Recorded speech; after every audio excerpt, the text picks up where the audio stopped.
Hello everyone, આજે આપણે healthy recipe બનાવી દઈશું। એમાં દૂધી લીધી છે, લસણ, લીલા ધાણા લીધા છે, વાટીને મીઠું નાખીને એડ કરેલા છે। હવે એક પેન લઈશું, પેન ગરમ કરીશું, એમાં 2 ચમચી તેલ ઓઇલ નાખીશું।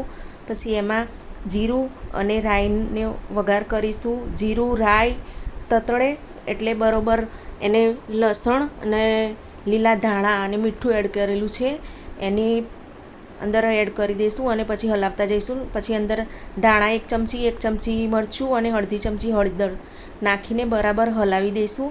પછી એને 200 ગ્રામ દૂધી લીધી છે, એ દૂધી બી એડ કરી દઈશું, હલાવી દઈશું બરાબર મિક્સ કરી। પછી એને ઢાંકણાથી ઢાંકી દઈશું બરાબર, અને અડધી મિનિટ 1 મિનિટ જેવું સેટ થશે પછી એટલે અંદર એને અડધી ગ્લાસ જેટલું પાણી એડ કરી દઈશું, 100 ગ્રામ જેટલું પાણી એડ કરી દઈશું। પછી એને મીડિયમ આંચ ઉપર બરાબર થવા દઈશું। પછી પાછું ઢાંકી દઈશું, એને મીડિયમ આંચથી થવા દઈશું બરાબર વ્યવસ્થિત રીતે સેટ થશે। અને પછી બીજી બાજુ એક જુવારનો લોટ લીધો છે અને ચણાનો લોટ લીધો છે। જુવારનો લોટ ચારી લઈશું આપણે, પછી ચણાનો લોટ બી એડ કરી ચારી લઈશું। જુવાર અને ચણાનો લોટ બહુ હેલ્ધી છે, ગરમીમાં ખાવામાં બહુ સારો રહે છે। એને બરાબર જુવાર અને ચણાના લોટની અંદર થોડું મીઠું એડ કરી દઈશું અને પછી એને પાણીથી લોટ બાંધી લઈશું।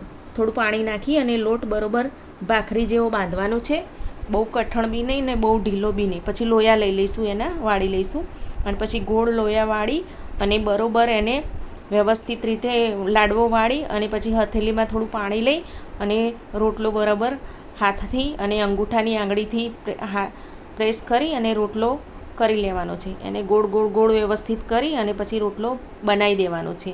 ને રોટલો પછી તવી ગરમ થાય બરાબર ફૂલ ગેસ પર રાખવાનું છે અને રોટલો થઈ જાય ગોળ વ્યવસ્થિત સરસ થઈ જશે એને તવીમાં નાખી દો।